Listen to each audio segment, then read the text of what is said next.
then zip up those bottoms to prevent bees from crawling up your leg. Now I know what my grandmother felt like. Was she a beekeeper? No, when she went to church. Yeah, put her bonnet on. It doesn't feel overwhelmingly heavy, which is what I thought it would kind of feel like. I feel like I'm on an adventure in school. Like, seriously. Yeah. I don't think anything's getting in here. All right, let's go.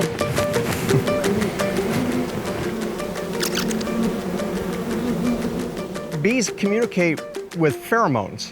When we blow smoke into the hive, it interrupts that ability to warn the other bees. They have guard bees that tell the other bees something's going on. A human is going inside the hive, and come out and investigate. And throughout history, bees mainly lived in trees in a forest, and if they smelled smoke, they would immediately engorge themselves with honey, thinking that they might have to relocate to another location. So this top box here is actually the honey box. This is a honey super. And this is where the honey is stored. Do I need to blow some smoke there? Yeah, give them just 1 or 2 puffs. So yeah, I can feel that there's fresh nectar in here. Do you see the shiny liquid inside here? Oh, yeah. When it's full, it's gonna be about 40 or 50 pounds. Oh, wow. That's cool. Yeah. Would you like to taste some right out of the hive? Oh, no, thank you. That means I'd have to remove my little bonnet. Yeah.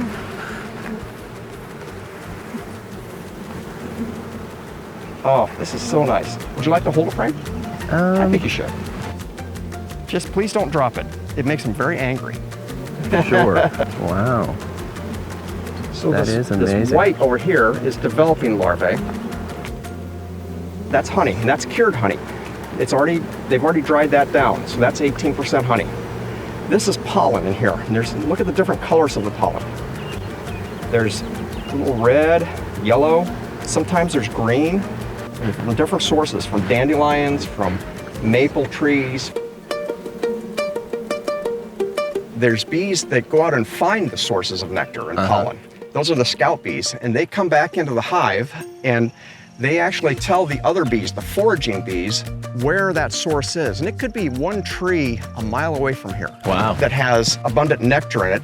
And they actually tell the other bees through a form of interpretive dance. It's called the bee dance or the waggle dance. The bees go in a little figure 8, and about every 6 steps they stop and they vibrate their bottom. And that causes a vibration on the comb itself. And somehow they're encoding a message that tells all the foraging bees exactly where that tree is. This is amazing. I've never been this up close to a hive to understand really the production. I mean, I've certainly seen, National Geographic, but never ever to this extent.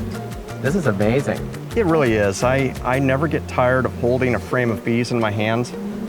They're really mesmerizing to me. They really are. They're quite docile right now. They are very much, I'm doing my job, you folks do your job. Yep.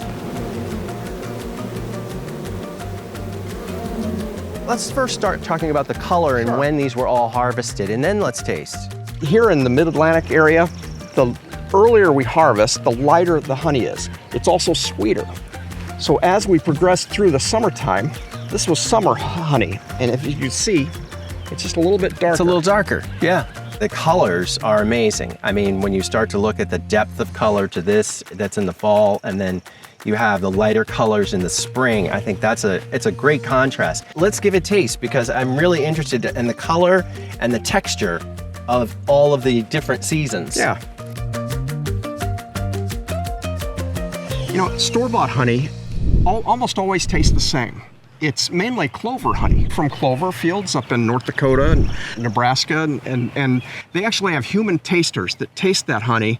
If it tastes a little bit different, they blend it to make sure it's always the same, because consumers might actually think there was something wrong with honey if they bought it one week and came back another week and it tasted different. Yeah, it's true. Well, the honey that we raise as small beekeepers, we call it artisanal honey, where it's very unique to its place. And most of the honey here in the Washington, D.C. area is tree blossom honey. As I mentioned, black locust, but there's tulip poplar, linden trees. We have a unique tree near where I live called Japanese pagoda that makes this awesome fall honey. Wow. And we should taste some, but it's just completely different. This is from Beltsville, Maryland, from a farm. It's from Spicknell Farm. This has honeysuckle in it, and it has a very interesting flavor. That's really good. And also, I can taste like orange in it. Like a citrusy. A citrusy flavor to it. That's terrific. But it's also brighter. Yes. It's very bright, like you would think of when you're talking about, you know, spring and getting ready to go into summer. It's a very, very bright flavor. Absolutely. So let's move into summer honey. So this is from Lincoln Park neighborhood in Washington, D.C., about a mile from the Capitol building. Okay. And this is from my apiary on my garage roof. Okay. This is primarily linden honey.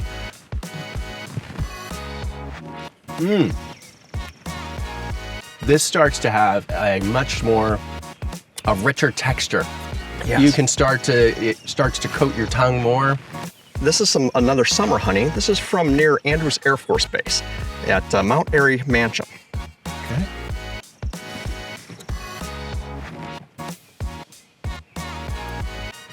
This one tastes more like a little bit of vanilla. Yes, it does. Yeah. So they all have these different flavor profiles, which I find very interesting, especially from the citrus down to something that has a little bit more viscosity and kind of coating your tongue, to this one, to like vanilla. I mean, those are amazing. This is from the Deanwood neighborhood in Washington, D.C. I have a friend that lives in Deanwood. Now, because it's like, I don't know, definitely more, it reminds me of like an open fire. Like you're out and it's very fall tasting.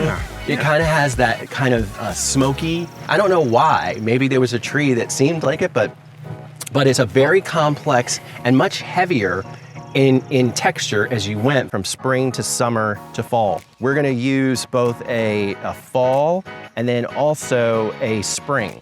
And so the spring honey will be for the banana bread, so make it light, nice and light to go along with some of the lemon zest that's also inside of the banana bread. But then the fall honey, I think it's gonna be great on the bruschetta. And so it'll bring out the flavor of the tomatoes and give it an extra complexity. Well done. That's great. This is great. Thanks so much. We really learned a lot today, especially, I love the bee dance. I mean, seriously, that's a great one because how insects communicate with each other is absolutely amazing to then create something as varied and delicious as this honey.